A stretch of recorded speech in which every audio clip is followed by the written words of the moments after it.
ഇന്നത്തെ വീഡിയോയിൽ ഒരുപാട് വിഷയങ്ങളുണ്ട്. എന്തായാലും നമുക്ക് ഇന്ത്യയിൽ നിന്ന് തന്നെ തുടങ്ങാം. കാരണം ഗവൺമെൻറ് സ്വർണത്തിൻ്റെ ഇറക്കുമതി തീരുവയിൽ വർധനവ് ഏർപ്പെടുത്തിയിട്ടുണ്ട്. അപ്പോൾ ഇത് എന്തുകൊണ്ടാണ് ഏർപ്പെടുത്തിയെന്ന് പറഞ്ഞാൽ ഹിഡൻ സീക്രട്ട് ഒന്നുമില്ല.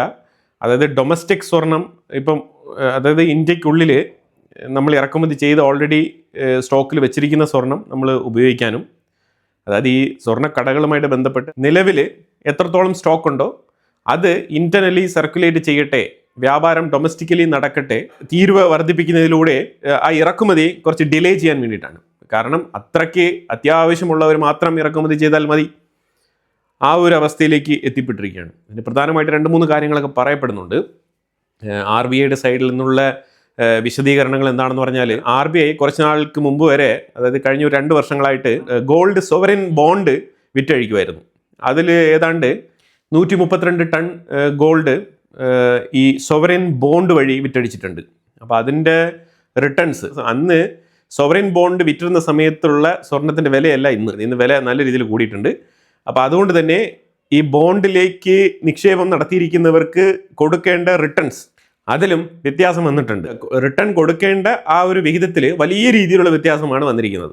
അപ്പോൾ ഇതൊക്കെ ഗവൺമെൻറ്റിനെ ആശങ്കപ്പെടുത്തുന്ന ചില വിഷയങ്ങളാണ്.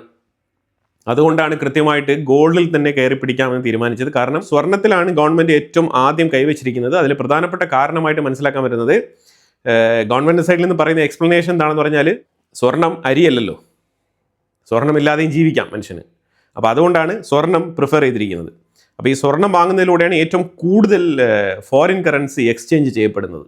അപ്പോൾ അതിൽ പ്രധാനമായിട്ട് പറഞ്ഞു വെക്കുന്നത്, ഞാൻ ഇന്നലത്തെ വീഡിയോയിൽ തന്നെ പറഞ്ഞിട്ടുണ്ടായിരുന്നു, 72 ബില്യൺ നമ്മൾ ഇതുവരെ സ്വർണം വാങ്ങിക്കാൻ വേണ്ടിയിട്ട് ഈ വർഷം നമ്മൾ ചിലവാക്കിയിട്ടുണ്ട്. കഴിഞ്ഞ വർഷത്തിനെ അപേക്ഷിച്ച് നോക്കുമ്പോൾ 24% നമ്മൾ കൂടുതൽ സ്പെൻഡ് ചെയ്തിട്ടുണ്ട്. പക്ഷേ ഇവിടെ ഒരു കാര്യം മനസ്സിലാക്കണം, പക്ഷേ സ്വർണം കഴിഞ്ഞ വർഷത്തിനേക്കാളും 5% കുറവാണ് നമ്മൾ പർച്ചേസ് ചെയ്തിരിക്കുന്നത്. അതിന് കാരണം എന്താണെന്ന് വെച്ചാൽ ഈ വിലക്കയറ്റമാണ്, സ്വർണ്ണ വിലക്കയറ്റമാണ് ഇതിന് കാരണമായിട്ട് പറയപ്പെടുന്നത്. അപ്പോൾ സ്വർണം ഫിസിക്കലി കൂടുതൽ നമ്മുടെ കയ്യിൽ വന്നിട്ടുണ്ടോ? ഇല്ല. എന്നാൽ പണം കൂടുതൽ എക്സ്ചേഞ്ച് ചെയ്ത് പുറത്തു പോയിട്ടുണ്ട്. 24% പണം ഇന്ത്യൻ കറൻസി എക്സ്ചേഞ്ച് ചെയ്തു. ഏതാണ്ട് 65,000 കോടിയോളം നമ്മളുടെ പണം, അതായത് ഇന്ത്യൻ റുപ്പി കൺവേർട്ട് ചെയ്ത് ഡോളറായിട്ട് മാറിപ്പോയിട്ടുണ്ട്. അപ്പോൾ അതുകൊണ്ടാണ് അതിലൊരു ചെറിയ കൺട്രോൾ വരുത്താം, ഒരു ബാലൻസ്, ഒരു 1 ഇയറിലേക്ക് ഇതൊന്ന് കൺട്രോൾ ചെയ്ത് കഴിഞ്ഞാൽ ബാലൻസ് കൊണ്ടുവരാൻ പറ്റും എന്നുള്ള നിലയിലാണ് ഗവൺമെൻറ് ചിന്തിക്കുന്നത്. ഗവൺമെൻറ് മീൻസ് ഇന്ത്യയുടെ ഫൈനാൻഷ്യൽ മിനിസ്ട്രിയും റിസർവ് ബാങ്കും കൂടി ചേർന്നിട്ടാണ് ഈ തീരുമാനം എടുത്തിരിക്കുന്നത്. ഓക്കെ, ഇപ്പോൾ ആ വിഷയത്തിൽ ഒരു ക്ലാരിറ്റി നിങ്ങൾക്ക് മനസ്സിലായിട്ടുണ്ടാവും ഞാൻ പ്രതീക്ഷിക്കുന്നുണ്ട്. ETF എന്ന് പറഞ്ഞ് റിസർവ് ബാങ്ക് വിറ്റഴിക്കുന്ന ബോണ്ട് ഉണ്ടല്ലോ, ETF ഒരു സെപ്പറേറ്റ് വിഷയമാണ്. അതുമായിട്ട് ബന്ധപ്പെട്ട് ഞാൻ സെപ്പറേറ്റ് ഒരു വീഡിയോ തന്നെ ചെയ്യാം. അപ്പോൾ ഈ റിട്ടേൺസ് കിട്ടേണ്ട ഈ സ്വർണം, അഥവാ ഫിസിക്കൽ സ്വർണം അല്ലെങ്കിൽ അതിൻ്റെ ഈക്വലൻ്റ് ആയിട്ടുള്ള എമൗണ്ട് റിട്ടേൺ കൊടുക്കേണ്ടതുണ്ട്. അപ്പോൾ അങ്ങനെ 132 ton gold sovereign bond RBI വിറ്റഴിച്ചിട്ടുണ്ട്. അപ്പം ഇതിന് റിട്ടേൺ കൊടുക്കേണ്ട ആ ഒരു തുക എന്ന് പറഞ്ഞു കഴിഞ്ഞാൽ ഏതാണ്ട് 1.12 ലക്ഷം കോടിയാണ് ഇതിന് വേണ്ടിയിട്ടുള്ള റിട്ടേൺ കൊടുക്കേണ്ടത്. സ്വർണത്തിൻ്റെ വില ഇത്രമാത്രം ഉയർന്നു നിൽക്കുന്ന ഈ ഒരു സാഹചര്യത്തിൽ ഇപ്പോൾ ബോണ്ട് പിൻവലിക്കുന്ന ആൾക്കാർക്കൊക്കെ ഭീമമായ തുകയാണ് കൊടുക്കേണ്ടി വരുന്നത്. അതാണ് ഇപ്പം ഗവൺമെൻറ് ചിന്തിക്കുന്നത്. അപ്പം ഈ സോവറിൻ ഗോൾഡ് ബോണ്ടല്ലേ, അതിപ്പം നിർത്തിവെച്ചിരിക്കുകയാണ്, ഇപ്പം അത് സ്റ്റോപ്പ് ചെയ്തിരിക്കുകയാണ്. അതിന് പ്രധാനപ്പെട്ട കാരണം ഇതാണ്. കാരണം ഈ കുറഞ്ഞ വിലയ്ക്ക് ബോണ്ടിൽ നിക്ഷേപം നടത്തിയവർക്ക് ഇന്ന് അതിൻ്റെ വില വൻതോതിൽ വർദ്ധിച്ചിട്ടുണ്ട്. അപ്പോൾ അതുകൊണ്ട് ശരിക്കും 1 ഇയറിന് മുമ്പ് 1 ഗ്രാമിന് 10,000 മുടക്കിയാൽ കിട്ടുമായിരുന്നു. 1 ഇയറിന് മുമ്പ്, ഞാൻ പറയുന്നത് മെയ് മാസം 1 ഗ്രാമിന് 10,000 മുടക്കി കഴിഞ്ഞാൽ കിട്ടുമായിരുന്നു. ഇപ്പോൾ 10,000 മുടക്കിയാൽ കിട്ടുമോ? കിട്ടില്ല. അതാണ് നിലവിലെ സാഹചര്യം. അപ്പോൾ അത്രമാത്രം വില വർധന ഉണ്ടായതുകൊണ്ട് തന്നെ ഈ ബോണ്ട്, ഈ ഗോൾഡ് സോവറിൻ ബോണ്ടെല്ലാം തന്നെ ഇപ്പം RBI നിർത്തിവെച്ചിരിക്കുകയാണ്. കാരണം അഫോർഡബിൾ അല്ല. ഇന്ത്യയുടെ ഇറക്കുമതി എന്ന് പറഞ്ഞാൽ ഏതാണ്ട് 770 ബില്യൺ US$ വർത്ത് വരുന്ന ഇറക്കുമതിയാണ് ഇന്ത്യ ടോട്ടലി ചെയ്യുന്നത് കേട്ടോ, എല്ലാം കൂടി ചേർത്തിട്ട്. അതിനകത്ത് സ്വർണം മാത്രം 134 ബില്യൺ കോൺട്രിബ്യൂട്ട് ചെയ്യുന്നുണ്ട്. സോഫാർ നമ്മൾ ഈ വർഷം 74 ബില്യൺ ആയി കഴിഞ്ഞു. അപ്പോൾ അതാണ് നമ്മൾ മനസ്സിലാക്കേണ്ടത്. അപ്പോൾ ഇനിയുള്ള ഒരു എമൗണ്ടിലെങ്കിലും, ഇനിയുള്ള ഇറക്കുമതിയിലെങ്കിലും നമ്മൾ ഇതൊന്ന് കൺട്രോൾ ചെയ്ത് ബാലൻസ് ചെയ്യാനാണ് ഗവൺമെൻറ് ശ്രമിക്കുന്നത്. തീർച്ചയായിട്ടും ഇന്ത്യയുടെ ഫോറിൻ പോളിസിയുമായിട്ട് ബന്ധപ്പെട്ട് നമ്മൾ നോക്കുകയാണെന്നുണ്ടെങ്കിൽ, അത് ഇതിന് മുമ്പുള്ള സർക്കാരുകളെല്ലാം നമ്മൾ അപേക്ഷിച്ച് നോക്കുകയാണെന്നുണ്ടെങ്കിൽ മെച്ചപ്പെട്ട ഫോറിൻ പോളിസി തന്നെയാണ് മുന്നോട്ട് കൊണ്ടുപോകുന്നത് ഇന്ത്യ. തീർച്ചയായിട്ടും ഫോറിൻ മിനിസ്ട്രി പുറത്തിറക്കുന്ന ഡിപ്ലോമാറ്റിക് ചർച്ചകളും കാര്യങ്ങളൊക്കെ വാച്ച് ചെയ്യുന്ന ആൾക്കാർക്ക് അത് വളരെ വ്യക്തമായിട്ട് മനസ്സിലാക്കാൻ പറ്റുന്ന ഒരു കാര്യമാണ്. ഇറസ്പെക്റ്റീവ് ഓഫ് പൊളിറ്റിക്സ്, അവിടെയാണ് നമ്മൾ കൺസിഡർ ചെയ്യേണ്ടത്. കാരണം പൊളിറ്റിക്കൽ താല്പര്യം, ഇപ്പോൾ നിങ്ങൾക്കൊരു പൊളിറ്റിക്കൽ പാർട്ടിയുമായിട്ട് അനുഭാവമുണ്ടെങ്കിൽ നിങ്ങൾക്ക് ഈ സബ്ജക്റ്റിനെ അത്ര വിഷനോടുകൂടി കാണാൻ കഴിയില്ല. കാരണം അവിടെ ഒരു സ്റ്റിഗ്മ ഉണ്ടാവും, ഒരു പൊളിറ്റിക്കൽ സ്റ്റിഗ്മ. പക്ഷേ ഇവിടെ നമ്മൾ നോക്കേണ്ടത് വിഷയം എന്താണ്, സബ്ജക്റ്റാണ് ഇവിടെ നമ്മൾ നോക്കുന്നത്, ഇറസ്പെക്റ്റീവ് ഓഫ് പൊളിറ്റിക്സ്. ഈ ഗോൾഡിലേക്ക് ഇപ്പോൾ ഗവൺമെൻറ് എടുത്തൊരു മൂവ് എന്ന് പറയുന്നത് വളരെ ബ്രില്യൻ്റ് ആയിട്ടുള്ളൊരു മൂവ് ആയിട്ടാണ് എനിക്ക് മനസ്സിലാക്കാൻ പറ്റുന്നത്. കാരണം നിലവിൽ വിലക്കയറ്റം ഉണ്ടാകുമോ എന്ന് ചോദിച്ചാൽ ഉണ്ടാകും. ഞാൻ 100% പ്രതീക്ഷിക്കുന്നുണ്ട് വിലക്കയറ്റം ഉണ്ടാവും. കാരണം എന്തുകൊണ്ടാണെന്ന് പറഞ്ഞാൽ മിഡിൽ ഈസ്റ്റുമായിട്ട് ബന്ധപ്പെട്ട വിഷയം നമ്മൾ കൂടുതൽ ഫോക്കസ് ചെയ്ത് കഴിഞ്ഞാൽ അവിടെ ഉണ്ടാകുന്ന ഡെവലപ്മെൻറ്റ്സ് കൃത്യമായിട്ട് അതിലേക്കാണ് വിരൽ ചൂണ്ടുന്നത്. ഇപ്പം നിലവിലുള്ള ഡെവലപ്മെൻറ്റ്സ് എന്ന് പറഞ്ഞാൽ വല്ലാത്ത രീതിയിൽ കാര്യങ്ങൾ മാറി മറിയാണ്. ചൈനയിൽ ശരിക്കും ട്രംപ് ഉദ്ദേശിക്കുന്നത് പോലെയുള്ള ഡെവലപ്മെൻറ്റ്സ് ഉണ്ടാക്കാൻ പറ്റുന്നില്ല. ചൈന ഒരു ലാസ്റ്റ് ഹോപ്പാണ് ട്രംപിനെ സംബന്ധിച്ചിടത്തോളം. എങ്ങനെയെങ്കിലും ചൈനയുടെ ഷീ ജിൻപിങ്ങിനെ സോപ്പിട്ട്, അങ്ങനെ തന്നെ പറയാം കേട്ടോ, സോപ്പിട്ട് അമേരിക്കയിലുള്ള കുറേ കമ്പനിയുടെ സിഇഒമാരെയൊക്കെ ട്രംപ് കൊണ്ടുപോയിട്ടുണ്ട്. ഇലോൺ മസ്ക് ഉൾപ്പെടെ, ആപ്പിളിൻ്റെ ടിം കുക്ക്, അങ്ങനെ ഒരുപാട് പേരെ പ്രശസ്തരായിട്ടുള്ള ആൾക്കാരെ തന്നെ കൊണ്ടുപോയിട്ടുണ്ട്. പുതിയ പുതിയ പ്രോജക്റ്റുകൾ ഓഫർ ചെയ്യാൻ വേണ്ടിയിട്ടും പുതിയ ഡീലുകൾക്ക് വേണ്ടിയിട്ടുള്ള ജസ്റ്റ് ഒരു നാടകം അതാണ്. കാരണം ഈ എലോൺ മസ്ക് ഓൾറെഡി ചൈനയിൽ എസ്റ്റാബ്ലിഷ്മെന്റ് ഉള്ള ആളാണ് ടെസ്ലയെ സംബന്ധിച്ചിടത്തോളം. ആപ്പിൾ ആണെന്നുണ്ടെങ്കിൽ ചൈനയിൽ നിന്നും പൊറുതിമുട്ടി അവരുടെ ഓഫീസെല്ലാം തന്നെ അവർ ഇന്ത്യയിലേക്ക് സ്വിച്ച് ചെയ്ത ആൾക്കാരാണ്. ഇവരെയൊക്കെയാണ് വീണ്ടും കൊണ്ടുപോയിരിക്കുന്നത്. അപ്പോൾ അതുകൊണ്ട് ഷീ ജിൻപിങ്ങിന് വളരെ വ്യക്തമായിട്ട് അറിയാം ട്രംപ് എന്താണ് ഉദ്ദേശിക്കുന്നുള്ളത്. ട്രംപിനെ സ്വീകരിക്കാൻ ഷീ ജിൻപിങ് എയർപോർട്ടിൽ എത്തിയില്ല, വൈസ് പ്രസിഡൻ്റാണ് അവിടെ എത്തിയത്. അപ്പോൾ ഇതെല്ലാം തന്നെ സോഷ്യൽ മീഡിയ എടുത്തു വെച്ചിട്ട് ഭയങ്കരമായിട്ട് ഡിസ്കസ് ചെയ്യുന്നുണ്ട്, ട്രംപിനെ ഡീഗ്രേഡ് ചെയ്യുന്നുണ്ട്. പക്ഷേ അതിലൊന്നും ഒരു കാര്യമില്ല. കാരണം ട്രംപ് ഇവിടെ പോയിരിക്കുന്നത് ആര് വന്ന് സ്വീകരിക്കും എന്നുള്ള ഒരു വിഷയവുമായിട്ട് ബന്ധപ്പെട്ടല്ല ട്രംപ് അവിടെ പോയിരിക്കുന്നത്. ട്രംപ് പോയിരിക്കുന്നത് സ്ട്രൈറ്റ് ഓഫ് ഹോർമോസ് ഓപ്പൺ ചെയ്യാൻ പറ്റുമോ എന്നുള്ള വിഷയത്തിൽ ഒരു തീരുമാനമെടുക്കാനാണ് ട്രംപ് അവിടെ പോയിരിക്കുന്നത്. Well, of all the countries of the world, economies are melting down because of this crisis in the Straits. They're going to be buying less Chinese product, and the Chinese exports are going to drop precipitously. So it's in their interest to resolve this. We hope to convince them to play a more active role in getting Iran to walk away from what they're doing now and trying to do now in the Persian Gulf. We've made clear to them, that any support for Iran would obviously be detrimental for our relationship. That obviously is going to come up in this conversation. On trade, look, the United States is very clear. We have to be able to make our own stuff. We cannot depend on China or any country for that matter for 100% of anything that we need. Mr. Secretary, great to see you. Thank you so much for your time. അതുപോലെ കൃത്യമായിട്ട് ഒരേ ഒരു വിഷയം മാത്രമാണ് Trump ആവശ്യപ്പെടുന്നത്. ഈ യുദ്ധം ഒഴിവാക്കാൻ വേണ്ടിയിട്ട് ഒറ്റ റിക്വസ്റ്റ്, ഷീ ജിൻപിങ് ഇറാൻ്റെ അടുത്ത് റെക്കമെൻഡ് ചെയ്ത് ആ എൻറിച്ച്ഡ് യുറേനിയം വാങ്ങിച്ചു തരണം. യുദ്ധം തീർന്ന് സ്ട്രൈറ്റ് ഓഫ് ഹോർമോസ് തുറക്കാം. ഞങ്ങൾ ലോക പോലീസാണ്, അപ്പം ഞങ്ങൾക്കും തോൽവി ഏറ്റുവാങ്ങിക്കൊണ്ട് യുദ്ധം അവസാനിപ്പിക്കാൻ പറ്റില്ല. അപ്പോൾ അതുകൊണ്ട് ഒരു ഫ്ലെക്സിബിൾ ആയിട്ടുള്ള ഒരു ഡീൽ, അതാണ് ഉദ്ദേശിക്കുന്നത്. അപ്പം ഇറാന് വേണ്ടി വന്നാൽ എന്തെങ്കിലും കാര്യങ്ങൾ അങ്ങോട്ട് ചെയ്യണമെങ്കിൽ ഞങ്ങൾ ചെയ്യാം. കോമ്പൻസേഷൻ മാതൃകയിലുള്ള ചില വിഷയങ്ങളൊക്കെ ചെയ്യാൻ പറ്റും. പക്ഷേ എൻറിച്ച്ഡ് യുറേനിയം അതെന്തായാലും കിട്ടിയേ പറ്റൂ എന്നതാണ് ട്രംപിൻ്റെ ആവശ്യം. എൻറിച്ച്ഡ് യുറേനിയത്തിൽ ഒരു തീരുമാനം ഉണ്ടാക്കാതെ ഇസ്രായേൽ യുദ്ധത്തിൽ നിന്ന് പിന്മാറില്ല. ഇത് വളരെ ഉറച്ച തീരുമാനമാണ് ഇസ്രായേലിൻ്റെത്. ഇത് വളരെ വ്യക്തമായിട്ട് പറഞ്ഞിട്ടുണ്ട്. പലതവണ ആവർത്തിച്ച് നെതന്യാഹുമായിട്ട് ട്രംപ് സംസാരിച്ചിട്ടും നെതന്യാഹു ഈ പോയിന്റിൽ ഒരു പൊടിക്ക് പോലും നെതന്യാഹു പിന്നോട്ട് പോയിട്ടില്ല. അപ്പോൾ അതുകൊണ്ട് ഞാൻ പ്രതീക്ഷിക്കുന്നത് ഇന്ത്യയിൽ വിലക്കയറ്റം, ഇൻഫ്ലേഷൻ വരാൻ പോവാണ്. അതായത് ഒരു 5 രൂപ മുതൽ 8 രൂപ വരെ, 10 രൂപയ്ക്കുള്ളിൽ എനർജി മേഖലയിൽ ഒരു ചേഞ്ചസ് വരാനുള്ള സാധ്യതയുണ്ട്. 10 രൂപയ്ക്കുള്ളിൽ ഒരു പക്ഷേ 5 രൂപയായിരിക്കാം, അല്ലെങ്കിൽ 6 രൂപയായിരിക്കാം, ഇല്ലെങ്കിൽ 4 രൂപയെങ്കിലും ആവാനുള്ള സാധ്യതയുണ്ട്. അപ്പോൾ 4 രൂപ മുതൽ ഒരു 10 രൂപയ്ക്കുള്ളിൽ ഒരു ഫ്ലെക്സിബിൾ പ്രൈസ് അഡ്ജസ്റ്റ്മെൻറ്റ് എനർജി മേഖലയിൽ, അതായത് പെട്രോൾ, അതായത് ഫ്യൂവലിൻ്റെ പ്രൈസ് ഇൻക്രീസ് ആവാനുള്ള സാധ്യത വളരെ വളരെ കൂടുതലാണ്. അപ്പം ഈ ഒരു ഇമ്പാക്റ്റ് ശരിക്കും നമ്മളുടെ നിത്യജീവിതത്തെ ബാധിക്കും. ഈ റിഫ്ലക്ഷൻ എല്ലാ മേഖലയിലും, ചായക്കട മുതൽ സാധനങ്ങൾ ഇറക്കുമതി ചെയ്യുന്ന ലോഡ് ക്യാരിയിങ് വെഹിക്കിൾ തൊട്ട് നമ്മൾ യാത്ര ചെയ്യുന്ന പ്രൈവറ്റ് ബസ്സുകൾ തൊട്ട് എല്ലാത്തിലും ഈ ചേഞ്ചസ് റിഫ്ലക്റ്റ് ആവാൻ പോവുകയാണ്. ഇത് ഞാൻ ഇതിന് മുമ്പ് ഒരു വീഡിയോയിൽ സ്റ്റാഗ്ഫ്ലേഷൻ എന്ന് പറഞ്ഞിട്ട് ഞാൻ മെൻഷൻ ചെയ്തിട്ടുണ്ടായിരുന്നു. അപ്പം ആ മാതൃകയിൽ രാജ്യം അതിൻ്റെ ഇൻഫ്ലേഷനിലേക്ക് എത്തിപ്പെടാൻ പോവുകയാണ്. ഇപ്പം നമ്മളിത് ഇന്ത്യക്ക് മാത്രമാണോ ഈ പ്രശ്നം നോക്കി കഴിഞ്ഞാൽ ഇല്ല, എല്ലാ രാജ്യങ്ങളിലും ഈ പ്രശ്നമുണ്ട്. സിംഗപ്പൂരിലുണ്ട്, ജപ്പാനിലുണ്ട്, കൊറിയയിലുണ്ട്, അതേപോലെ പല രാജ്യങ്ങളിലും ഈ പ്രശ്നം ഇപ്പം അതിരൂക്ഷമായ നിലയിൽ യൂറോപ്യൻ രാജ്യങ്ങൾ വരെ ഇതിനെക്കുറിച്ച് ചിന്തിക്കുകയാണ്. കാരണം ഇന്ത്യൻ പ്രധാനമന്ത്രി പറഞ്ഞ ഒരു 7 പോയിന്റുകൾ, ഹൈദരാബാദിൽ വെച്ചിട്ട് സംസാരിച്ച ഒരു 7 പോയിന്റുകൾ ഉണ്ടായിരുന്നു. നിങ്ങൾ എണ്ണ കുറച്ച് ചിലവാക്കണം, അതുപോലെ സ്വർണ്ണം വാങ്ങിക്കരുതെന്നൊക്കെ പറഞ്ഞിട്ട് കുറേ പോയിന്റുകൾ പറഞ്ഞായിരുന്നല്ലോ. ആ പോയിന്റിൽ സ്റ്റഡി നടത്തി പല യൂറോപ്യൻ രാജ്യങ്ങളും ഇപ്പോൾ ഇതേ മാതൃകയിലുള്ള പ്രഖ്യാപനങ്ങൾ നടത്തി തുടങ്ങി കഴിഞ്ഞു. എല്ലാ രാജ്യങ്ങളെയും ഇത് ബാധിക്കുന്നു എന്നുള്ളതാണ് മനസ്സിലാക്കേണ്ടത്.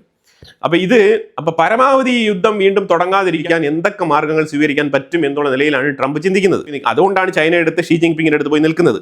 ഇല്ലാന്നുണ്ടെങ്കിൽ ട്രംപിന് ഷീ ജിൻപിങ്ങിനെ തേടി പോകേണ്ട കാര്യമില്ലായിരുന്നു. ഈ ഒറ്റ വിഷയത്തിനെ ചൊല്ലിയാണ് ട്രംപ് ചൈന യാത്ര ഒഴിവാക്കാതെ, അതായത് ഇറാനെ അത്രമാത്രം പ്രോത്സാഹിപ്പിക്കുന്ന, ഇറാന് ആയുധത്തിന് വേണ്ടിയിട്ടുള്ള സപ്പോർട്ടുകൾ ചെയ്ത് കൊടുക്കുന്ന, ഇറാന് റഡാർ ലൊക്കേഷൻസ് കൃത്യമായിട്ട് എടുത്തു കൊടുക്കുന്ന, അമേരിക്കയുടെ താവളങ്ങളൊക്കെ എവിടെയൊക്കെ ഉണ്ട് അവരുടെ കൃത്യമായിട്ടുള്ള അവരുടെ റഡാർ സ്റ്റേഷൻ കാര്യങ്ങളൊക്കെ മാപ്പിട്ട് വരച്ച് കൃത്യമായിട്ട് പാസ് ചെയ്ത് കൊടുക്കുന്ന ചൈനയിലേക്ക് പോയതിൻ്റെ പ്രധാനപ്പെട്ട കാരണം. ഇല്ലാന്നുണ്ടെങ്കിൽ ഈ യുദ്ധ സമയത്ത് ചൈനയിലേക്ക് പോവില്ലായിരുന്നു ട്രംപ് പരമാവധി യുദ്ധം വേണ്ട എന്നാണ് ആഗ്രഹിക്കുന്നത്.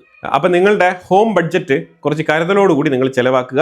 കൂടുതലായിട്ടുള്ള പൈസ ചിലവാക്കാതിരിക്കാൻ ശ്രമിക്കുക. ഇനി വരുന്നൊരു 6 മാസം അല്ലെങ്കിൽ ഒരു 1 ഇയറിലേക്ക് കുറച്ച് പണം കരുതി വെക്കുക, നിങ്ങൾക്ക് വേണ്ടി, നിങ്ങളുടെ കുടുംബത്തിന് വേണ്ടിയിട്ട്.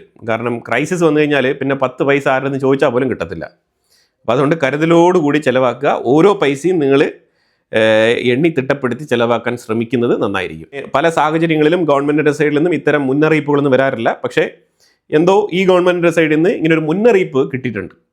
രാജ്യം അഭിമുഖീകരിക്കാൻ പോകുന്ന ഒരു പ്രതിസന്ധിയെക്കുറിച്ചുള്ള മുന്നറിയിപ്പാണ് ഇന്ന് കിട്ടിയിരിക്കുന്നത്. അങ്ങനെയാണ് അതിനെ കരുതേണ്ടത്. ഇപ്പോൾ ഈ സാഹചര്യത്തിൽ ബ്രിക്സുമായിട്ട് ബന്ധപ്പെട്ട മീറ്റിംഗ് ഇന്ത്യക്കുള്ളിൽ നടക്കുന്നുണ്ട്. റഷ്യയുടെ ഫോറിൻ മിനിസ്റ്റർ സെർഗെയ് ലാവ്റോവ് ഇന്ത്യയുമായിട്ട് പലതരത്തിലുള്ള എഗ്രിമെൻറ്റുകൾ, വീണ്ടും ഇന്ത്യയും റഷ്യയും തമ്മിൽ വളരെ എഫക്റ്റീവായിട്ടുള്ള എഗ്രിമെൻറ്റുകൾ സൈൻ ചെയ്യാൻ വേണ്ടിയിട്ട് പലതരത്തിലുള്ള ഡിസ്കഷൻസ് നടന്നുകൊണ്ടിരിക്കുകയാണ്. പ്രധാനമായിട്ടൊരു വിഷയം പറയാനുള്ളത്, ഇറാൻ്റെ ഫോറിൻ മിനിസ്റ്റർ അബ്ബാസ് അറക്ചി ഇന്ത്യയിൽ ഡൽഹിയിൽ എത്തിയിട്ടുണ്ട്. മീറ്റിങ്ങിൽ പങ്കെടുത്തു, സംസാരിച്ചു. എന്താണ് സംസാരിച്ചെന്ന് പറഞ്ഞാൽ, ഇന്ത്യ തീരുമാനിക്കണം, ബ്രിക്സ് കൂട്ടായ്മയിലുള്ള ഇറാനാണോ വലുത്, ഇസ്രായേലാണോ വലുത് എന്നുള്ള രീതിയിൽ ഇന്ത്യ തീരുമാനിക്കണം എന്നുള്ള സ്റ്റേറ്റ്മെൻറ്റ് വളരെ ഓപ്പണായിട്ട് തന്നെ പറഞ്ഞിട്ടുണ്ട്. ഇന്ത്യ ഇത്തവണത്തെ ബ്രിക്സ് അതിൻ്റെ ഡയറക്ഷൻ ഓൾറെഡി തന്നെ സെറ്റ് ചെയ്ത് കഴിഞ്ഞു. എക്കണോമിക്കലി ഫ്ലോറിഷ് ആവാനുള്ള എന്തെല്ലാം മാർഗങ്ങളുണ്ട് എന്നുള്ള തരത്തിലുള്ള ഡിസ്കഷൻ നടക്കുന്നുണ്ട്. അതായത് യുദ്ധ കാലഘട്ടത്തിലും ഇല്ലെങ്കിൽ എക്കോണമി എങ്ങനെ ഫോക്കസ് ചെയ്ത് മുന്നോട്ട് കൊണ്ടുപോകാം എന്നുള്ളതിനെ കുറിച്ചാണ് ഇന്ത്യയുടെ ഫോക്കസ് പോയിന്റ്. അതുപോലെ climate change, climate action, carbon എമിഷൻസുമായിട്ട് ബന്ധപ്പെട്ട വിഷയത്തിൽ നമ്മൾ എത്രത്തോളം എഫിഷ്യൻ്റ് ആയിട്ടുള്ള കാര്യങ്ങൾ റീപ്ലേസ് ചെയ്യാൻ പറ്റും, ഗ്രീൻ എനർജിയുമായിട്ട് ബന്ധപ്പെട്ട വിഷയത്തിൽ സീറോ കാർബൺ എമിഷൻ എനർജിയിലേക്ക് നമ്മൾ എത്രയും വേഗം മാറണം എന്നുള്ളതാണ്. മാറുന്നതാണ് ശരിക്കും പറഞ്ഞാൽ ഈ ഓയിലിൻ്റെ റീപ്ലേസ്മെൻറ്റ്. ഏതാണ് ഈ ഫോസിൽ ഫ്യൂവലിൻ്റെ റീപ്ലേസ്മെൻറ്റ്? ഈ ഫോസിൽ ഫ്യൂവലിൻ്റെ റീപ്ലേസ്മെൻറ്റിനെ ഇറാൻ അംഗീകരിക്കുന്നുണ്ടോ? വലിയൊരു ചോദ്യമാണ്. കാരണം ഇറാൻ്റെ IRGCയുടെ ഫണ്ടിങ് സോഴ്സിൻ്റെ പ്രധാന ഭാഗം ഈ ഓയിൽ വിൽപ്പനയിൽ നിന്നാണ്. അത് തീർച്ചയായിട്ടും ഇറാൻ സപ്പോർട്ട് ചെയ്യാനുള്ള യാതൊരു സാധ്യതയില്ല. ജസ്റ്റ് ബ്രിക്സിൽ വന്നിട്ട് തലകുലുക്കിയിട്ട് ഇങ്ങ് പോകും. ഇതിനകത്ത് നമ്മൾ മനസ്സിലാക്കേണ്ടത്, ഓരോ രാജ്യങ്ങൾക്കും അവരവരുടേതായിട്ടുള്ള താല്പര്യങ്ങളുണ്ട്. ഇപ്പോൾ ഇന്ത്യയിലും മാസീവായിട്ട് ഫോസിൽ ഫ്യൂവൽ അവൈലബിൾ ആണ്. നമ്മൾ ഇവിടെ നിന്ന് കുഴിച്ചെടുക്കുന്നു എന്നുണ്ടെങ്കിൽ തീർച്ചയായിട്ടും ഇന്ത്യ ഇത്രമാത്രം എഫക്റ്റീവായിട്ട് ഈ കാർബൺ എമിഷനുമായിട്ട് ബന്ധപ്പെട്ട വിഷയത്തിൽ സംസാരിക്കണമെന്നില്ല. അതൊരു പോയിൻ്റായിട്ട് എഴുതി ചേർക്കും. അപ്പോൾ ഇന്ത്യ അതുമായിട്ട് ബന്ധപ്പെട്ട് ഇത്ര എഫക്റ്റീവായിട്ട് കാര്യങ്ങൾ മുന്നോട്ട് കൊണ്ടുപോകുന്നത്, ഒന്ന് സീറോ കാർബൺ എമിഷൻ എനർജി എന്ന് ഫോക്കസ് ചെയ്യുന്നത് എർത്ത് ഫ്രണ്ട്ലിയാണ്, എക്കോ ഫ്രണ്ട്ലിയാണ്. അത് പോസിറ്റീവായിട്ടുള്ളൊരു സൈനാണ്. അതുപോലെ തന്നെ നമ്മളുടെ ഭീമമായിട്ടുള്ള ഈ എനർജി പർച്ചേസ്, 85% എനർജി പർച്ചേസ്, അത് നമുക്ക് ഒഴിവാക്കാൻ പറ്റും. അങ്ങനത്തെ 2 വിഷയങ്ങൾ ഇതിനകത്തുണ്ട്. അതുകൊണ്ടാണ് ഇന്ത്യ ഈ വിഷയം എഫക്റ്റീവായിട്ട് ബ്രിക്സിൽ ഉൾപ്പെടുത്തിയിരിക്കുന്നത്. അപ്പോൾ പലർക്കും തോന്നും ഈ ക്ലൈമറ്റിനെ കുറിച്ച് ഇപ്പോൾ ഇത്രമാത്രം സംസാരിക്കാൻ എന്താണുള്ളത് ബ്രിക്സിൽ എന്നൊക്കെ തോന്നാം. പക്ഷേ ബ്രിക്സിൽ ഈ പോയിന്റ് ഉൾപ്പെടുത്തുന്നത്, അതായത് എക്കണോമിയെ ഇൻഡയറക്റ്റ് ആയിട്ട് ലിങ്ക് ചെയ്തിരിക്കുന്ന ഒരു വിഷയം കൂടിയാണ് ഈ ക്ലൈമറ്റ് ആക്ഷൻ എന്ന് പറയുന്നത്. അതുപോലെ തന്നെ ടെക്നോളജിയുമായിട്ട് ബന്ധപ്പെട്ട വിഷയത്തിൽ കൂടുതൽ ചർച്ചകൾ നടക്കുന്നുണ്ട്. ടെക്നോളജി ഇംപ്ലിമെൻറ്റ് ചെയ്തുകൊണ്ടുള്ള, അതായത് അതിലാണ് ഈ payment system, digital payment system ഇതൊക്കെ വരുന്നത്. അതുപോലെ തന്നെ പീസ് ആൻഡ് സെക്യൂരിറ്റി, അത് തീവ്രവാദത്തിനെതിരെയുള്ള നിലപാട്, ശക്തമായ നിലപാടെടുക്കണം എന്നുള്ളത് ഇന്ത്യയുടെ എല്ലാ മീറ്റിങ്ങിലും, ഏത് തരത്തിലുള്ള മീറ്റിംഗ് ഇന്ത്യയിൽ നടന്നാലും ഇന്ത്യ ആവർത്തിച്ച് ആവശ്യപ്പെടുന്നൊരു കാര്യമാണ് തീവ്രവാദത്തിനെതിരെ നിലപാടെടുക്കണം എന്നുള്ളത്. ശരിക്കും ഇറാൻ്റെ IRGC അവർ തന്നെയാണ് തീവ്രവാദികളെ, പ്രോക്സികളെ പ്രോത്സാഹിപ്പിക്കുന്നത്. ഇൻഫാക്റ്റ് കശ്മീരിൽ വരെ തീവ്രവാദം പ്രോത്സാഹിപ്പിക്കുന്നതിൽ ഹമാസിൻ്റെ പങ്കുണ്ട്, ഹിസ്ബുള്ളകളുടെ പങ്കുണ്ട്. POK മേഖലയിൽ ഏറ്റവും കൂടുതലുള്ളത് ഷിയ മുസ്ലിം കമ്മ്യൂണിറ്റിയാണ്. ആ ഷിയ മുസ്ലിം കമ്മ്യൂണിറ്റിയുടെ അകത്ത് ഇറാന് വലിയ സ്വാധീനമുണ്ട്. അവിടെ തീവ്രവാദം പടർത്തുന്നതിൽ ഇറാന് വലിയ പങ്കുണ്ട് എന്നുള്ളത് യാഥാർത്ഥ്യമാണ്. ഇപ്പം ഇറാൻ്റെ പ്രോക്സികൾ എന്ന് പറയുമ്പോഴത്തേക്കും ഗ്ലോബലി പലരും വിശേഷിപ്പിക്കുന്നത്, ഇൻഫാക്റ്റ് അമേരിക്ക പോലും വിശേഷിപ്പിക്കുന്നത് അവർക്ക് ഹമാസ്, ഹെസ്ബുള്ള, ഹൂത്തികൾ, അതുപോലെ ഇറാഖിൻ്റെ സൈഡിലുള്ള മിലീഷ്യ ഗ്രൂപ്പുകളാണ്. പക്ഷേ കശ്മീരിൽ കിടക്കുന്ന മിലീഷ്യ ഗ്രൂപ്പുകളെ ആരും പറയാറില്ല. ഈ കശ്മീരിൽ കിടക്കുന്ന മിലീഷ്യ ഗ്രൂപ്പുകൾക്കും ഇറാൻ ഫണ്ട് കൊടുക്കാറുണ്ട്. അതിൻ്റെ ദണ്ണമാണ് ശരിക്കും കശ്മീരിൽ നിന്നും കോടിക്കണക്കിന് പൈസ ഇറാനിലേക്ക് പോയത്. ഏത് യുദ്ധത്തിൻ്റെ പേരിൽ ചാരിറ്റി എന്ന് പറഞ്ഞുകൊണ്ട് അയച്ചു കൊടുത്തത്. അപ്പം ഇതിൻ്റെ പിന്നിൽ ഇതൊക്കെ വിഷയങ്ങളൊക്കെ ഉണ്ട്. നമ്മളിപ്പോൾ അതൊന്നും ചകഞ്ഞ് പുറത്തെടുക്കുന്നില്ല. കാരണം പക്ഷേ ഇറാൻ്റെ സ്റ്റേറ്റ്മെന്റ് ഉണ്ടല്ലോ, ഇന്ത്യക്കുള്ളിൽ വന്നിട്ട് ഇന്ത്യക്ക് ഇറാനാണോ വലുത് ഇസ്രായേലാണോ വലുത് എന്നുള്ള ചോദ്യം, അബ്ബാസ് അരക്ചിയുടെ ചോദ്യം, ആ ചോദ്യം ബാലിശമായിട്ടുള്ള ചോദ്യമാണ്. വിവരമുള്ള ഒരു മനുഷ്യന്മാരും ഒരു ഇന്റർനാഷണൽ സമ്മിറ്റിൽ വന്നിട്ട് ഇങ്ങനത്തെ ചോദ്യങ്ങൾ ചോദിക്കില്ല, സ്പെസിഫിക് ചോദ്യങ്ങൾ ചോദിക്കാറില്ല. അതിൻ്റെ പേര് ഡിപ്ലോമസി അല്ല. അതാണ് മനസ്സിലാക്കേണ്ടത്. അപ്പോൾ ഡിപ്ലോമാറ്റിക് മര്യാദ പാലിക്കാതെയാണ് അബ്ബാസ് അരക്ചി ഈ ചോദ്യം ഉന്നയിച്ചത്. അതിനുള്ള മറുപടി ഒന്നും ഇന്ത്യ കൊടുത്തിട്ടില്ല. ആ ചോദ്യം ഇന്ത്യ മുഖവിലയ്ക്ക് തന്നെ എടുത്തിട്ടില്ല എന്നുള്ളതാണ് മനസ്സിലാക്കേണ്ടത്. ഇന്ത്യക്ക് ജിയോ പൊളിറ്റിക്സിൽ 2 കോർണറിലുള്ളതിൽ ഒന്ന് റഷ്യ, മറ്റൊന്ന് അമേരിക്ക. ബാലൻസിങ് ആക്ട് ആണ്, ഒരു മൾട്ടിലാറ്ററൽ എന്നുള്ള രീതിയിലാണ് ഇന്ത്യ ഇതിനെ നോക്കിക്കാണുന്നത്. പിന്നെ ഏഷ്യൻ സൈഡിൽ നോക്കിക്കഴിഞ്ഞാൽ തീർച്ചയായിട്ടും ഏഷ്യൻ സൈഡിലുള്ള രാജ്യങ്ങൾക്ക് മുൻഗണന കൊടുക്കുന്നുണ്ട്. അവർ ഇന്ത്യയുടെ വളർച്ചയിൽ പല ഏഷ്യൻ രാജ്യങ്ങൾക്കും അസൂയുണ്ട്. അതിന് മതപരമായിട്ടുള്ള കാരണങ്ങളുണ്ട്, അതിന് എക്കണോമിക് പരമായിട്ടുള്ള കാരണങ്ങളുണ്ട്, അതുകൂടാതെ ആശയപരമായിട്ടുള്ള കാര്യങ്ങളുമുണ്ട്. അതെല്ലാം നമ്മൾ മാറ്റി നിർത്തി കഴിഞ്ഞാലും ഇന്ത്യയുടെ നെയ്ബർ രാജ്യങ്ങളുമായിട്ട് ഇന്ത്യ പലപ്പോഴും നല്ല രീതിയിൽ തന്നെയാണ് പെരുമാറുന്നത്. ഇന്ത്യ ഒരു നെയ്ബർഹുഡ് രാജ്യങ്ങളെയും ആക്രമിച്ചിട്ട് അത് ഞങ്ങളുടെ സ്ഥലമാണ്, ഞങ്ങൾ 3 ഏക്കർ കയറി പിടിക്കും, അല്ലെങ്കിൽ ഞങ്ങൾ 4 ഏക്കർ കയറി പിടിക്കും എന്നൊന്നും ഇന്ത്യ പറയാറില്ല. പക്ഷെ മറ്റുള്ള രാജ്യങ്ങൾ പറയാറുണ്ട്. ചെറിയ ഒരു കോഡ് വരച്ചതുപോലെ കിടക്കുന്ന നേപ്പാളിന് വരെ ഇത്തരത്തിലുള്ള അസുഖങ്ങൾ ഉണ്ട് എന്നുള്ളതാണ് നമ്മൾ മനസ്സിലാക്കേണ്ടത്. പക്ഷേ ഇന്ത്യ അതിലൊന്നും വലിയ രീതിയിൽ സീരിയസ് ആയിട്ടുള്ള കൺസേൺ രേഖപ്പെടുത്താറില്ല. അതൊക്കെ നൈസിന് പരിഹരിച്ച് പോകും. അതേസമയം നമ്മളുടെ ബോർഡർ സെക്യൂരിറ്റിയാണ് ഏറ്റവും കൂടുതൽ എഫക്റ്റീവായിട്ട് നമ്മൾ മാനേജ് ചെയ്ത് പോകുന്നത്. ഇനി ഇതിനകത്ത് നമ്മൾ നോക്കേണ്ട ഒരു വിഷയം എന്ന് പറഞ്ഞാൽ യു എ ഇ എന്ന് പറഞ്ഞ രാജ്യത്തിനെ പലരും ടാർഗറ്റ് ചെയ്യാണ്. ഇന്ന് ഞാനൊരു വീഡിയോ കാണാൻ ഇടയായത്, അതായത് നെതന്യാഹു യു എ ഇയിലേക്ക് സീക്രട്ടായിട്ട് വിസിറ്റ് നടത്തി. ഇതിലിപ്പോൾ എന്താണ് ഇത്ര വലിയ അതിശയിക്കാനുള്ളത്? യു എ ഇ ഇസ്രായേലുമായിട്ട് അവരുടെ ബന്ധം ഓപ്പൺ ആയിട്ട് ഡിക്ലെയർ ചെയ്ത രാജ്യമാണ്. പിന്നെ എന്താണ് പ്രശ്നം? 2 ആഴ്ചയ്ക്ക് മുമ്പ് പബ്ലിഷായ വാർത്തയാണ് Israel Iron Dome U A ഇക്ക് കൊടുത്തിട്ടുണ്ട് എന്നുള്ളത്. പിന്നെ ഇതിൽ കൂടുതൽ എന്താണ് ഒരു രാജ്യത്തിൻ്റെ ഡിഫൻസ് പാർട്ട്ണർഷിപ്പിന് വേണ്ടിയിട്ട് നമ്മൾ എക്സാമ്പിളായിട്ട് എടുത്ത് നോക്കേണ്ടത്? പലരും അതൊരു സർപ്രൈസ് വാർത്തയായിട്ടൊക്കെ പറയുന്നുണ്ട്. Netanyahu U A E visit ചെയ്താൽ എന്താണ് പ്രശ്നം? ഡിഫൻസ് പാർട്ട്ണർഷിപ്പ് ഉള്ള ഒരു രാജ്യം, ഈ മിഡിൽ ഈസ്റ്റ് രാജ്യങ്ങളിൽ ഏറ്റവും കൂടുതൽ അമേരിക്കയ്ക്ക് വേണ്ടി ഇടപെടൽ നടത്തുന്നത് ഇസ്രായേലാണ്. അതിലെന്താണ് ഡൗട്ട്? യു എ ഇക്കും ഇസ്രായേലും തമ്മിൽ പല സമയങ്ങളിലും മീറ്റിംഗ് നടന്നിട്ടുണ്ട്. പല സാഹചര്യങ്ങളിലും പല സ്ഥലങ്ങളിലും വെച്ചിട്ട് മീറ്റിംഗ് നടന്നിട്ടുണ്ട്. അതത്ര വലിയ സംഗതിയല്ല. പക്ഷേ ഇപ്പം അത് വലിയ സംഗതിയായിട്ട് മാറ്റി തീർക്കുന്നു. അങ്ങനെ ഒരു പ്രൊപ്പഗണ്ട സൃഷ്ടിക്കുകയാണ്. ഇതിൻ്റെ പുറകിൽ ആരാണെന്നുള്ളത് ഞാൻ പലതവണ എൻ്റെ വീഡിയോയിൽ വ്യക്തമായി പറഞ്ഞു കഴിഞ്ഞു. ഞാൻ കഴിഞ്ഞ ഒരു 2 ആഴ്ച കൊണ്ടേ ഈ വിഷയം ഞാൻ വളരെ കൃത്യമായിട്ട് നിങ്ങളടുത്ത് പറഞ്ഞുകൊണ്ടിരിക്കുകയാണ്. അത് യു എ ഇയെ കൃത്യമായിട്ട് ഇറാൻ്റെ എനിമിയായിട്ട് സെറ്റ് ചെയ്യാൻ വേണ്ടിയിട്ടുള്ള ഒരു പ്രൊപ്പഗണ്ട നടക്കുന്നുണ്ട്. ആ പ്രൊപ്പഗണ്ടയാണ് ഞാനിവിടെ തുറന്ന് കാണിക്കുന്നത്. പലരും ഇല്ല യു എ ഇ ആണ് പോയി അറ്റാക്ക് നടത്തിയതെന്നൊക്കെ പറയുന്നുണ്ട്. യു എ ഇ അറ്റാക്ക് നടത്തിയിട്ടില്ല എന്ന് യു എ ഇ തന്നെ പത്രസമ്മേളനത്തിൽ കൂടെയും അതേപോലെ അവരുടെ മിനിസ്ട്രിയിലൂടെയും കൃത്യമായിട്ട് സ്റ്റേറ്റ്മെൻറ്റ് പുറത്തുവിട്ടിട്ടുണ്ട്.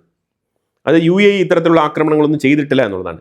നേരെ മറിച്ച് ഇസ്രായേലുമായിട്ടുള്ള ബന്ധം അത് ശരിക്കും യു എ ഇയുടെ ഡിഫൻസ് പാർട്ട്ണർഷിപ്പാണ്. യു എ ഇക്ക് എയർ ഡിഫൻസ് സിസ്റ്റം വേണം. യു എ ഇയെ പ്രൊട്ടക്റ്റ് ചെയ്യാനുള്ള ചുമതല യു എ ഇക്കുണ്ട്. അമേരിക്കയെ കൊണ്ട് സുരക്ഷിതത്വം നൽകാൻ കഴിയുന്നില്ല എന്നുള്ളൊരു സാഹചര്യം വരുമ്പോൾ യു എ ഇ ഓപ്പൺ ആയിട്ട് സെപ്പറേറ്റ് ആയിട്ട് ഇസ്രായേലുമായിട്ട് ഡിഫൻസ് പാർട്ട്ണർഷിപ്പ് വെക്കുകയാണ്. ആ ഡിഫൻസ് പാർട്ട്ണർഷിപ്പിലാണ് ശരിക്കും യു എ ഇ പിടിച്ചു നിൽക്കുന്നത്. ഇവിടെ ഒരു മോഡലുണ്ട്, ഇസ്രായേൽ മോഡൽ. ഇസ്രായേൽ മോഡൽ എന്താണ്? ഇസ്രായേലിൻ്റെ ഉള്ളിലേക്ക് ഉണ്ടാകുന്ന ആക്രമണങ്ങളെ വെച്ച് നോക്കുമ്പോഴത്തേക്കും, അതായത് ഇസ്രായേൽ യുദ്ധത്തിനിറങ്ങുമ്പോൾ ഇസ്രായേലിന് ഉണ്ടാകുന്ന നഷ്ടം ഇച്ചിരി കുറവാണ്. അതായത് ആക്രമണം മൂലം ഉണ്ടാകുന്ന നഷ്ടം കുറവാണ്. അതായത് 100 കണക്കിന് മിസൈലുകൾ വരുമ്പോഴത്തേക്കും 2, 3, 5 എണ്ണം പതിക്കുന്നുള്ളൂ. ഇത് എയർ ഡിഫൻസിനെ കുറിച്ച് കൃത്യമായിട്ട് അറിയാവുന്ന ആൾക്കാർക്ക് വളരെ വ്യക്തമായിട്ട് മനസ്സിലാക്കാൻ പറ്റും, റീഡ് ചെയ്യാൻ പറ്റും. ഇസ്രായേൽ ഒരു പെർഫെക്റ്റ് ചോയ്സ് ആണ്. കാരണം 100 കണക്കിന് മിസൈലുകൾ വിടുമ്പോഴാണ് 4-5 എണ്ണം പതിക്കുന്നത്. അല്ലാന്നുണ്ടെങ്കിൽ ക്ലസ്റ്റർ വാർഹെഡുകൾ അയക്കുമ്പോഴാണ് അതിൽ നിന്നും ചിലത് പതിക്കുന്നത്. ക്ലസ്റ്റർ വാർഹെഡുകൾ പതിക്കുമ്പോൾ ഉണ്ടാകുന്ന അപകടം സ്പെസിഫിക് ആണ്. അത് വലിയ തോതിൽ മിസൈൽ വന്ന് പതിക്കുമ്പോൾ ഉണ്ടാകുന്ന ആ ഒരു പ്രത്യാഘാതം ഉണ്ടാകുന്നില്ല. കാരണം അതിൻ്റെ സ്കോപ്പ് ഓഫ് ഏരിയ വളരെ ചെറുതാണ്. കാരണം ഈ ഒരു മിസൈൽ ഇരിക്കുന്ന സ്ഥലത്താണ് ഒരു 10 എണ്ണം ഇങ്ങനെ ചുറ്റിയിരിക്കുന്നത്. അപ്പോൾ ഇത് 1-2 പോയി പതിക്കുമ്പോഴത്തേക്കും അതിൻ്റെതായിട്ടുള്ള ചെറിയ ഇമ്പാക്റ്റുകൾ മാത്രമേ ഉണ്ടാക്കാൻ പറ്റുന്നുള്ളൂ. അപ്പോൾ എയർ ഡിഫൻസ് എന്നുള്ള നിലയിൽ ഇസ്രായേൽ 100% സക്സസ്ഫുൾ ആണ്. ആ ഒരു റേറ്റിംഗ് എങ്കിലും യു എക്ക് വേണമെന്ന് യു എ പ്രതീക്ഷിക്കുന്നുണ്ട്. കാരണം ഇസ്രായേൽ തെളിയിച്ചു കഴിഞ്ഞു. ഇറാൻ അയക്കുന്ന മിസൈലുകളെല്ലാം വളരെ എഫക്റ്റീവായിട്ട് തന്നെ ഇന്റർസെപ്റ്റ് ചെയ്ത് ഇസ്രായേൽ അതിനെ പ്രൂവ് ചെയ്തിരിക്കുന്ന ഒരു സാഹചര്യമാണ്. ഇനി അമേരിക്കയുടെ ബേസ് ഏതൊക്കെ രാജ്യങ്ങളിലുണ്ടോ അവർക്കൊക്കെ വേണമെങ്കിൽ ഇസ്രായേലുമായിട്ട് പാർട്ട്ണർഷിപ്പ് വയ്ക്കാം. ഇതിനകത്ത് ഇപ്പം അബ്രഹാം അക്കോർഡിന് യാതൊരു പ്രസക്തിയില്ല. നിങ്ങൾ അബ്രഹാം അക്കോർഡ് സൈൻ ചെയ്യൂ, സൈൻ ചെയ്യാതിരിക്കൂ, അതൊന്നും ഇവിടെ ആരും ചോദിക്കുന്നില്ല. ഇസ്രായേലിന് വളരെ ഓപ്പണായിട്ട് തന്നെ മിഡിൽ ഈസ്റ്റ് മേഖലയിൽ പല രാജ്യങ്ങളിലേക്കും ഉള്ള ഡിഫൻസ് സെക്യൂരിറ്റി കൊടുക്കാനുള്ള ആദ്യത്തെ ഒരു ചുവടുവയ്പ്പാണ് യു എ ഇയിൽ നടത്തിയിരിക്കുന്നത്. യു എ ഇയിൽ കൃത്യമായിട്ട് ഡെമോൺസ്ട്രേറ്റ് ചെയ്യുകയാണ് ഇസ്രായേൽ. ഇപ്പം ഇസ്രായേലിനും UAE ഇപ്പം നിങ്ങൾ നോക്കൂ, UAEക്കാണ് ഏറ്റവും കൂടുതൽ നഷ്ടം സംഭവിച്ചത്. ഇറാനുമായിട്ട് നടന്ന 40 ദിവസത്തെ യുദ്ധത്തിൽ ഏറ്റവും കൂടുതൽ നഷ്ടം സംഭവിച്ചത് UAEക്കാണ്. ഇപ്പം UAE വളരെ കൃത്യമായിട്ട് അവരുടെ രാജ്യത്തിൻ്റെ സുരക്ഷയ്ക്ക് വേണ്ടിയിട്ടുള്ള കാര്യങ്ങളാണ് ചെയ്യുന്നത്. ആ UAEയെ പ്രത്യേകിച്ച് UAEയും ഇസ്രായേലും തമ്മിലുള്ള കൂട്ടുകെട്ടിനെ അത് റോങ് ആയിട്ട് ഇൻ്റർപ്രിറ്റ് ചെയ്യാൻ വേണ്ടിയിട്ട് സൗദി അറേബ്യ പാകിസ്ഥാൻ കൂട്ടുകെട്ട് ശ്രമിക്കുന്നുണ്ട്. അവരും അമേരിക്കയെ സ്വാധീനിക്കുന്നുണ്ട്. അവരുടെ ലോബി ഏറ്റവും കൂടുതൽ അമേരിക്കയുടെ ട്രംപ് അഡ്മിനിസ്ട്രേഷനുള്ളിൽ പ്രവർത്തിക്കുന്നുമുണ്ട്. ആ ലോബി അടിച്ചിറക്കുന്നതാണ് വാൾ സ്ട്രീറ്റ് ജേണൽ പോലത്തെ മാധ്യമങ്ങൾ നിരന്തരം ഇങ്ങനെ UAEക്കെതിരെയുള്ള വാർത്തകൾ പബ്ലിഷ് ചെയ്യുന്നത്. ഡെയിലി 1-2 വാർത്തകൾ തന്നെ പബ്ലിഷ് ചെയ്തുകൊണ്ടിരിക്കുകയാണ്. അതിൻ്റെ ഏറ്റവും അവസാനം വന്ന വാർത്തയാണ് നെതന്യാഹു UAEയിലേക്ക് രഹസ്യമായിട്ട് യാത്ര നടത്തി എന്നുള്ള രീതിയിലുള്ള വാർത്ത. ഇതൊക്കെ ഇത്ര രഹസ്യം എന്നൊക്കെ എഴുതി ചേർക്കുന്നത് ഇവരുടെ അജണ്ടയാണ്, പ്രൊപ്പഗണ്ടയാണ്. ഇപ്പോൾ സൗദി അറേബ്യയ്ക്ക് ഈ കൂട്ടുകെട്ടിനെ തകർക്കണം, മനസ്സിലായോ? അതാണ് മെയിനായിട്ടുള്ള അജണ്ട. ആ അജണ്ടയാണ് ഇപ്പം നടപ്പിലായിക്കൊണ്ടിരിക്കുന്നത്. തീർച്ചയായിട്ടും ഒരു യുദ്ധം റീസ്റ്റാർട്ട് ചെയ്ത് കഴിഞ്ഞാൽ UAEക്ക് നേരെ നിരവധി ആക്രമണങ്ങൾ ഇറാൻ നടത്താനുള്ള സാധ്യതയുണ്ട്. പക്ഷേ അതേസമയം ഇസ്രായേൽ ഇത്തവണ എഫക്റ്റീവായിട്ട് UAEക്ക് പ്രൊട്ടക്ഷൻ കൊടുക്കും. അത് 100% ഉറപ്പുള്ള കാര്യമാണ്. ഇനിയിപ്പോൾ നമ്മൾ റഷ്യ ഉക്രൈനുമായിട്ട് ബന്ധപ്പെട്ട വിഷയം ജസ്റ്റ് ഒന്ന് നോക്കിയിട്ട് ഈ വീഡിയോ അവസാനിപ്പിക്കാം. 1400 ഡ്രോണാണ് റഷ്യ ഉക്രൈൻ്റെ ഉള്ളിലേക്ക് അയച്ചത്. അതായത് ട്രംപ് ചൈനയിലേക്ക് യാത്ര നടത്തുന്നു, ഇവിടെ റഷ്യ ഉക്രൈനിലേക്ക് 1400 ഡ്രോണാണ് അയച്ചു വെച്ചത്. അതിൽ എത്രയോ എണ്ണം ഇൻ്റർസെപ്റ്റ് ചെയ്തു എന്ന് സെലൻസ്കി പറയുന്നുണ്ട്. പക്ഷേ യാഥാർത്ഥ്യം തിരിച്ചാണ്. ശരിക്കും നിരവധി ഏരിയകളിൽ ഡ്രോൺ പതിച്ചിട്ടുണ്ട്.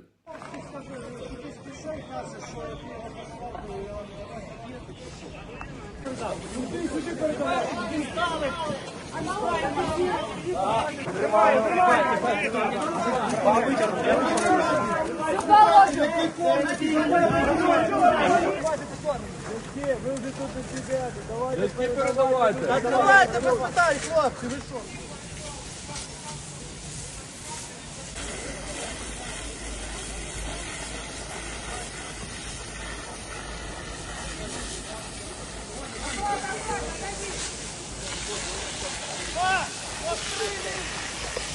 അപ്പോൾ ഇതിനകത്ത് സെബ്രോഷേഷ്യ, ഡോൺബോസ്, അതേപോലെ കേഴ്സൺ, ഈ മേഖലകളിലെല്ലാം നല്ല രീതിയിലുള്ള ഇമ്പാക്റ്റ് ഉണ്ടായിട്ടുണ്ടെന്നാണ് മനസ്സിലാക്കാൻ പറ്റുന്നത്. ഉക്രൈൻ താക്കീത് കൊടുത്തിട്ടുണ്ട് റഷ്യയ്ക്ക്. നിങ്ങൾ നടത്തിയ ആക്രമണം ചെറുതല്ല, വലിയ രീതിയിലുള്ള ആക്രമണമാണ് നിങ്ങൾ നടത്തിയത്. ഞങ്ങൾ നിങ്ങളുടെ തലസ്ഥാനം വരെ ടാർഗറ്റ് ചെയ്യാൻ റെഡിയായിരിക്കുകയാണ്, ഒരുങ്ങിക്കോ, ഞങ്ങൾ തിരിച്ചടിക്ക് റെഡിയാണെന്നുള്ള താക്കീത് ഉക്രൈൻ റഷ്യയ്ക്ക് കൊടുത്തിട്ടുണ്ട്. അപ്പോൾ എന്തായാലും ഞാൻ ഒരിക്കൽ കൂടി ഓർമ്മിപ്പിക്കുകയാണ്, പൈസ കരുതലോടെ ചിലവാക്കുക. കാരണം ഇനി അഥവാ യുദ്ധം സ്റ്റാർട്ടായി കഴിഞ്ഞാൽ, ഇപ്പോൾ ചൈനയിൽ നടന്നുകൊണ്ടിരിക്കുന്ന ക്രൂഷ്യലായിട്ടുള്ള മീറ്റിംഗ് നടന്നുകൊണ്ടിരിക്കുന്നത്, ഈ സ്ട്രേറ്റ് ഓഫ് ഹോർമോസ് ഇങ്ങനെ തന്നെ അടഞ്ഞു കിടക്കുകയും അതുപോലെ യുദ്ധം വീണ്ടും റീസ്റ്റാർട്ട് ചെയ്യുകയും തുടങ്ങിക്കഴിഞ്ഞാൽ ഗൾഫ് മേഖലയിൽ അൺസർട്ടനിറ്റി ഉണ്ടാവും, ഒരുപാട് പേർക്ക് ജോലി പോവും, അതുപോലെ തന്നെ നിരവധി പേര് നാട്ടിലേക്ക് മടങ്ങി വരാനുള്ള സാധ്യതയുണ്ട്. അതുപോലെ തന്നെ ഇവിടെ ഇന്ത്യക്കുള്ളിൽ പെട്രോളിൻ്റെ വില ഉയരാനും സാധ്യതയുണ്ട്. നമ്മളുടെ മന്ത്ലി ബഡ്ജറ്റിനെ അത് താളം തെറ്റിക്കും. സോ ചിലവ് ചുരുക്കുക, പിന്നെ പറഞ്ഞില്ല എന്ന് പറയരുത്. അപ്പോൾ എന്തായാലും വളരെ വളരെ ഇമ്പോർട്ടൻ്റ് ആയിട്ടുള്ള വിഷയങ്ങളാണ് ഞാൻ ഈ വീഡിയോയിൽ പങ്കുവച്ചത്. ഇതിനെക്കുറിച്ചുള്ള അഭിപ്രായങ്ങൾ കമൻറ്റ് ബോക്സിൽ രേഖപ്പെടുത്തുക. കൂടുതൽ വാർത്തകളുമായിട്ട് അടുത്ത വീഡിയോയിൽ വരാം. Thank you so much.